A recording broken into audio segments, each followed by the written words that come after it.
आदरणीय बंधुओं, माताओं व मेरी प्यारी बहनों, राधे राधे। आप सभी का हमारे YouTube चैनल जीवन की धारा पर बहुत बहुत स्वागत है। बंधुओं, आज हम इस वीडियो में बृहस्पतिवार के दिन सुनी जाने वाली भगवान विष्णु की कथा कहानी सुनेंगे, जिसे सुनने सुनाने से भगवान श्री हरि की कृपा से घर की सुख समृद्धि में वृद्धि होती है, अन्न धन में बरकत होती है, वे संतान सुख बढ़ता है। कथा कहानी सुनने के बाद यदि आप हमारे चैनल पर नए हैं तो कृपया हमारे चैनल को सब्सक्राइब करें, बेल आइकन को प्रेस करें ताकि हमारी वीडियो की नोटिफिकेशन सबसे पहले आप तक पहुंचे। वीडियो को शेयर व लाइक भी जरूर करें। कथा कहानी के अनुसार एक नगर में एक ब्राह्मण और ब्राह्मणी रहते थे। ब्राह्मण भगवान विष्णु का भक्त था। नित्य सुबह जल्दी उठना, पूजा पाठ करना, भगवान विष्णु के मंत्रों का जाप करना, यह उसका नित्य का कर्म था। लेकिन ब्राह्मणी ब्राह्मण से बिल्कुल उल्ट थी। ना वह सुबह जल्दी उठती, ना स्नान करती, ना पूजा पाठ करती और उठते ही भोजन करने बैठ जाती। ब्राह्मण इस बात से दुखी था। वह ब्राह्मणी को बहुत समझाता, लेकिन ब्राह्मणी पर उसकी बात का कोई प्रभाव न पड़ता। एक समय भगवान विष्णु की कृपा से ब्राह्मण के घर पुत्री का जन्म हुआ। कन्या ऐसी जैसे साक्षात लक्ष्मी का स्वरूप हो। धीरे धीरे कन्या बड़ी होने लगी। ब्राह्मण वैसे ही अपना नित्य नेम करता और ब्राह्मणी का भी वही स्वभाव रहा।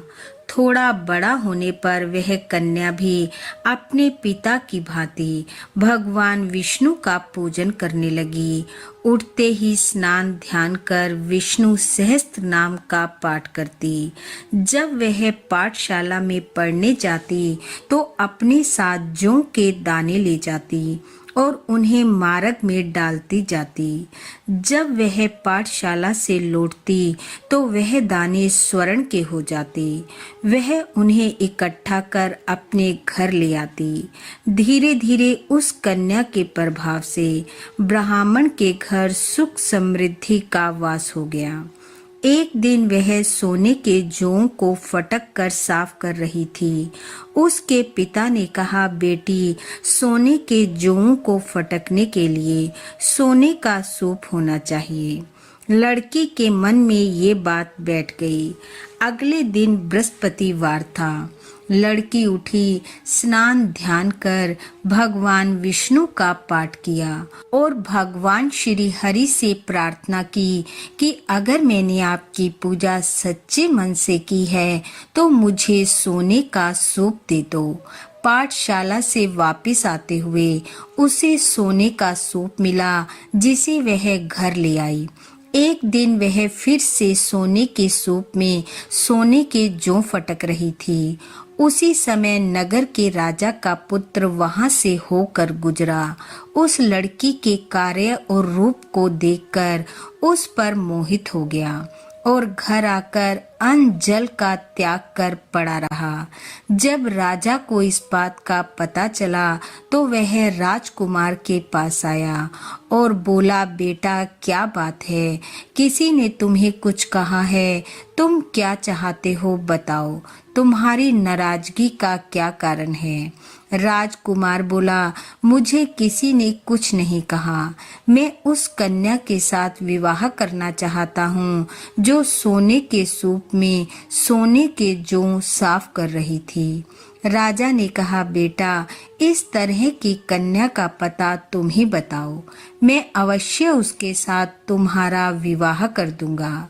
राजकुमार ने उस लड़की के घर का पता बताया। राजा के मंत्री ब्राह्मण के घर गए और कहा कि राजा अपने राजकुमार का विवाह तुम्हारी पुत्री के साथ करना चाहते हैं। यह सुनकर ब्राह्मण बहुत खुश हुआ और उसने खुशी खुशी अपनी कन्या का विवाह राजकुमार के साथ कर दिया। अब कन्या के घर से विदा होते ही ब्राह्मण के घर में फिर से दरिद्रता का वास हो गया। ब्राह्मण फिर दुखी रहने लगा। एक दिन वह परेशान होकर अपनी बेटी के पास गया और घर का सारा हाल कहा। बेटी ने बहुत सा धन देकर अपने पिता को विदा किया। ब्राह्मण घर आया। कुछ समय सुखपूर्वक बीता, फिर वही हाल हो गया। ब्राह्मण दुखी हो फिर से अपनी बेटी के पास गया। बेटी ने कहा, पिताजी आप माँ को मेरे पास ले आओ, मैं उन्हें गरीबी दूर करने का उपाय बताऊंगी। ब्राह्मण ब्राह्मणी को लेकर बेटी के पास आया।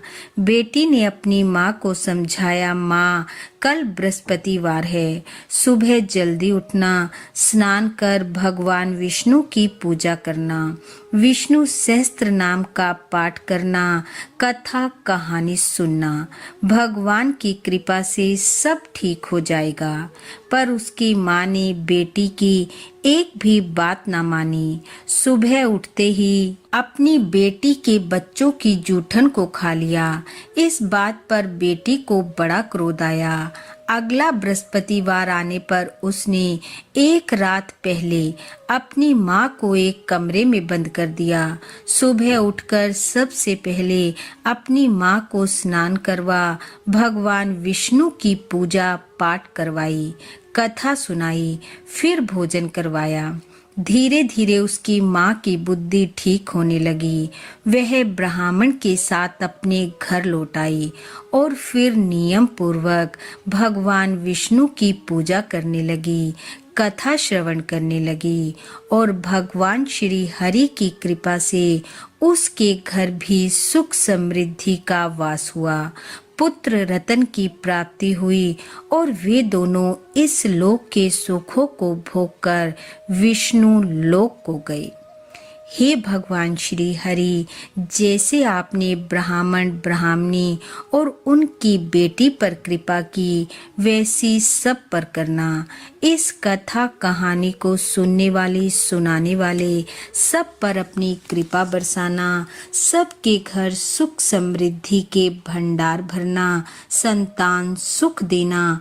इन्हीं शुभकामनाओं के साथ आप सबका बहुत बहुत धन्यवाद। राधे राधे।